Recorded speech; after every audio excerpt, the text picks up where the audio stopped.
Hello student, good morning. आज हम आपको prove that root 3 is a irrational number के बारे में पढ़ाएंगे।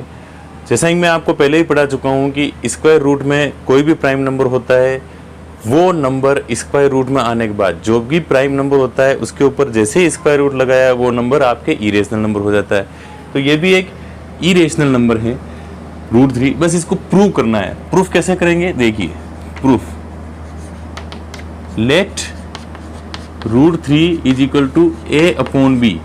Root 3 is equal to A upon b मानिए आप, और ए और बी क्या है?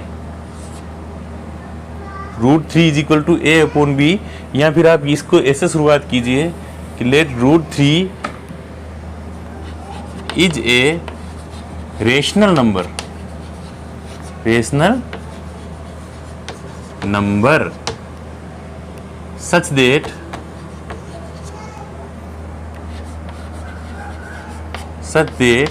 Root 3 equal to A upon B.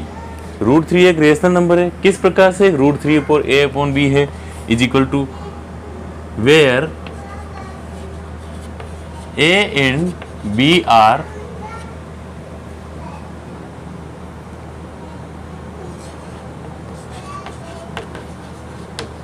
co-primes or they have no common factors other than 1 और b does not equal to 0। ठीक है,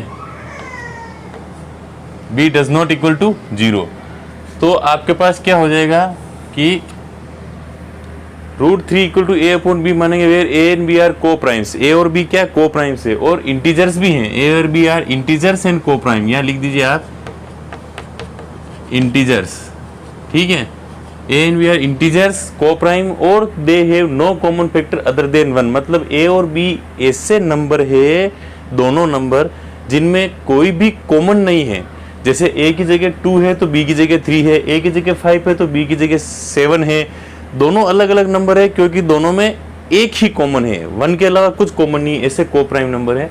अब इस क्वेश्चन को स्टार्ट करते हैं। b does not equal to 0 रहेगा क्योंकि b इक्वल टू 0 आएगा जहाँ इन्फिनिटी हो जाता है। अब इस क्वेश्चन को स्टार्ट करते हैं। b इधर मूव कर जाएगा आपके पास, तो root 3 b is equal to a हो जाएगा। फिर आपके पास क्या करोगे? Squaring both side, squaring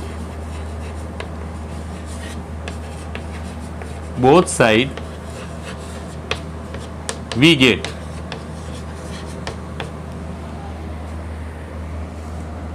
get this implies root 3b का whole square is equal to a square. This implies 3b square is equal to a square. ठीक है, अब यहां पर आप देखोगे कि ये 3 जो है a स्क्वायर के नीचे जाएगा तो a स्क्वायर अपॉन 3 हो जाएगा। तो आप इसको देखो लिख ही दीजिए ताकि आपको थोड़ा समझ में आ जाए। B square is equal to a square, this implies b square is equal to a square upon 3। तो मैंने एक थ्योरम पढ़ाई थी जो रूट 2 इरेशनल नंबर है, इससे पहले वाला जो वीडियो है उसमें एक थ्योरम पढ़ाई थी मैंने आपको कि वेन पी नीचे होगा denominator, when P divides A square, P अगर ए स्क्वायर को डिवाइड करता है तो पी ए को भी डिवाइड करेगा। ये थ्योरम मैंने आपको पढ़ाई थी। और p क्या है? कोई भी प्राइम नंबर है। p क्या है? कोई भी प्राइम नंबर है। p अगर a स्क्वायर को डिवाइड करता है, और a क्या है? a यानी पॉजिटिव इंटीजर है, तो p अगर a स्क्वायर को डिवाइड करता है तो p a को भी डिवाइड करेगा। ये थ्योरम मैंने आपको इससे पहले वाले वीडियो में पढ़ाई है, root 2 is a irrational number में।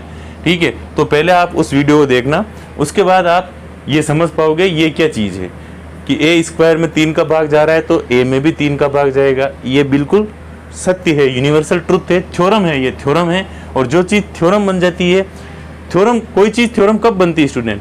जब बहुत सारे विद्वान मिलकर उस पर परीक्षण करते हैं, एग्जामिनेशन लेते हैं, उसका समझते हैं कि ये चीज़ थ्योरम अब पूरे विश्व के सामने इस चीज़ को पुटअप कर सकते हैं, हाँ इसमें कोई गलती नहीं है। तब जाके वो परीक्षण होके इस तरह से आती है और ए स्क्वायर में 3 का डिवाइड हो रहा है तो ए में भी 3 का डिवाइड होगा। इस तरीके से ये एक थ्योरम बन गई है। तो अब आपके पास देखिए ए स्क्वायर में पी का डिवाइड होता है तो ए में भी पी का डिवाइड होगा।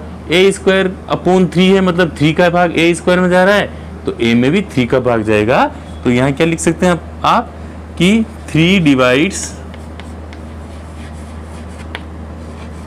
ए स्क्वायर, ठीक है, ये लिख देंगे। अगर 3 में ए स्क्वायर में 3 का भाग जा रहा है तो 3 डिवाइड्स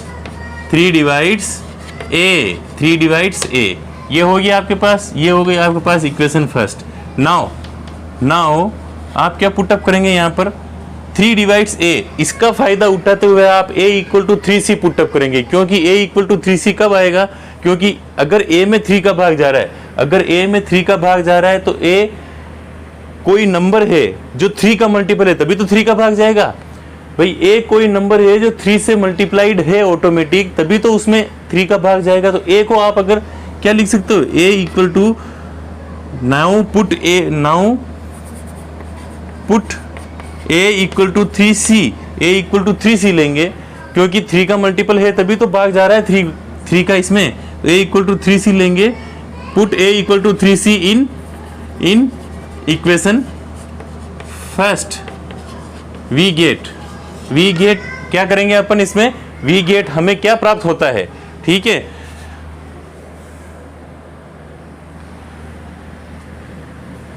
तो a इक्वल टू 3c होगा, क्योंकि a जो है 3 का कोई ना कोई मल्टीपल है और ये 3 का मल्टीपल है, इसीलिए 3 का भाग उसमें पूरा जा रहा है।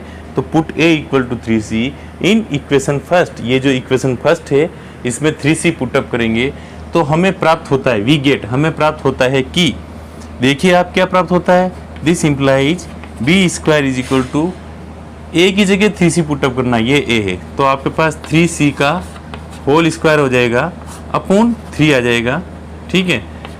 This implies b square is equal to 9c square upon 3।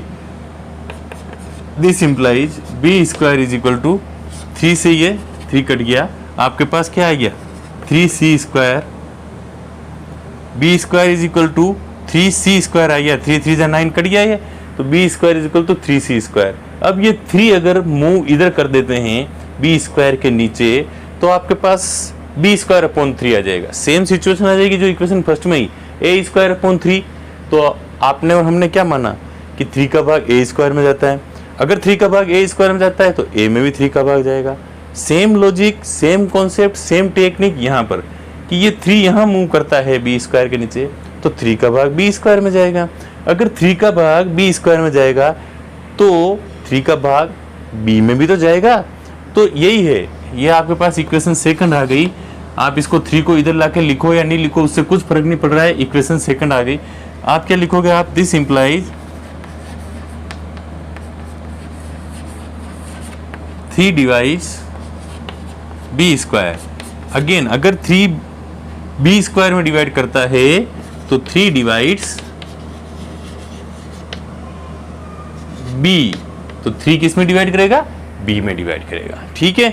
ये आपके पास बात आ गई, 2 कंक्लूजन आ गए। फर्स्ट इक्वेशन से ये आया कि 3 डिवाइड्स ए, फर्स्ट कंक्लूजन से क्या आया 3 डिवाइड्स ए, और सेकंड कंक्लूजन से आया 3 डिवाइड्स बी।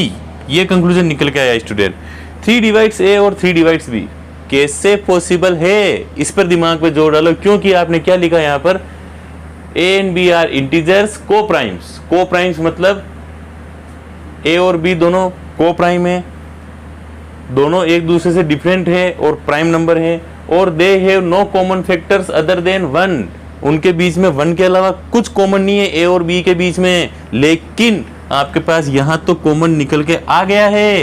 क्या कॉमन निकल के आया कि 3 डिवाइड्स ए में 3 का भाग जाता है, 3 डिवाइड्स बी में 3 का भाग जाता है। अगर ए में भी 3 का भाग जाएगा, अगर बी में भी 3 का भाग जाएगा तो ए और बी के अंदर तो 3 तो कॉमन आएगा ही आएगा ना, ठीक है, क्योंकि ए भी 3 से डिवाइडेबल है और बी भी 3 से डिवाइडेबल है, तो 3 तो कॉमन 100% आएगा। अगर 3 कॉमन है तो ये चीज तो आपकी गलत हो गई कि they have no common divisor, no common factors other than 1। अगर ये चीज गलत हो गई तो इसके बाद आप इसको छोटी सी लाइन है, 4 लाइन लिखनी है आपको। ढंग से उसको ढंग से लिखोगे, पूरे में से पूरे मार्क्स मिलेंगे एग्जाम में, एक नंबर भी नहीं कटेगा। इसको आप राइट डाउन कर लीजिए, फिर मैं इसके बाद इसकी जो कंक्लूजन है वो कंक्लूजन दिखाता हूँ, ठीक है। आप इसको राइट डाउन कर लीजिए। अब आपके पास कंक्लूजन ये है स्टूडेंट, कंक्लूजन क्या आ गया कि from equation first and second we concluded that A and B have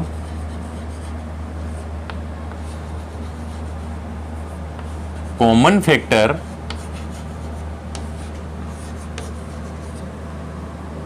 three. ए और बी में कॉमन फैक्टर क्या आ गया? 3।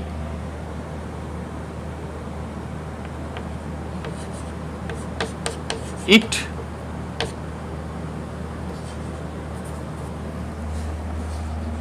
contradicts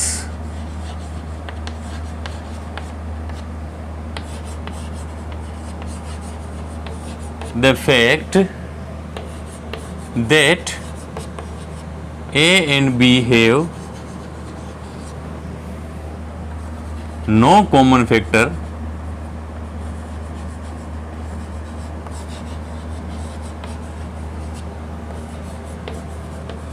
other than 1। From equation first and second, equation first and second से वी कंक्लूडेड दैट, हमने conclusion निकाला कि that a and b have common factor 3। A और बी में दोनों में कॉमन फैक्टर 3 आया है। इट कंट्राडिक्ट्स द फैक्ट, ये विरोध करता है उस तथ्य का, फैक्ट मतलब तथ्य, किस तथ्य का? कि a and b have no common factors other than 1। जो आपने और हमने माना था कि ए एंड बी के अंदर नो कॉमन फैक्टर है, वो उस बात का विरोध करता है। ये लाइन यहां से लेकर ये लाइन कॉमन फैक्टर 3 है, ये लाइन इट से लेकर यहां तक जो लगा रही, इस लाइन का विरोध कर रही है, इस लाइन का, ठीक है। और ये लाइन जो है other than 1, no common factor other than 1, यही तो आपने हमने माना था। कहां पर माना था? क्वेश्चन के शुरुआत में माना था, जब प्रूफ लिखा था तब, ठीक है। तो इससे क्या कंक्लूजन निकला? इससे ये कंक्लूजन निकला कि it this contradiction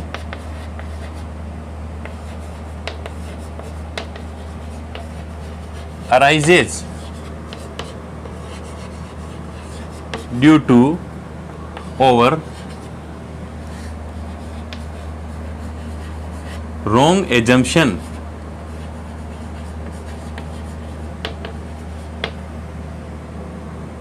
wrong adjustment क्या था? That is √3 is rational. √3 को आपने रेशनल नंबर ही तो माना था शुरुआत में कि √3 is a rational number.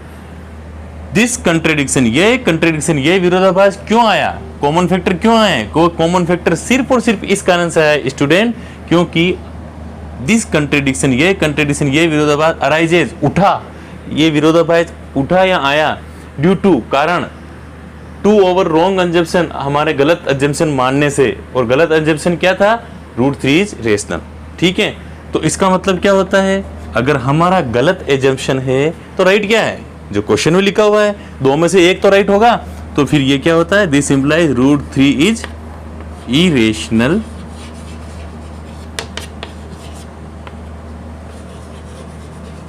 Number, ठीक है। ये आ जाएगा आपके पास √3 इज इरेशनल नंबर।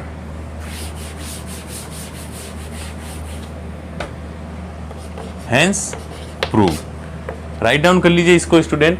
अगर वीडियो अच्छा लगा तो आप अपने दोस्तों को शेयर जरूर कीजिए, लाइक जरूर कीजिए और सब्सक्रिप्शन बटन पर क्लिक जरूर कीजिए, क्योंकि सब्सक्राइब करोगे तो इसके अलावा भी और अच्छे अच्छे वीडियो आने वाले हैं, जिन वीडियो की नोटिफिकेशन आपके मोबाइल पर जरूर आ जाएगी अगर सब्सक्रिप्शन करोगे तो, ठीक है। तो नया वीडियो बहुत जल्दी वापस लॉन्च होने वाला है, तब तक के लिए गुड बाय।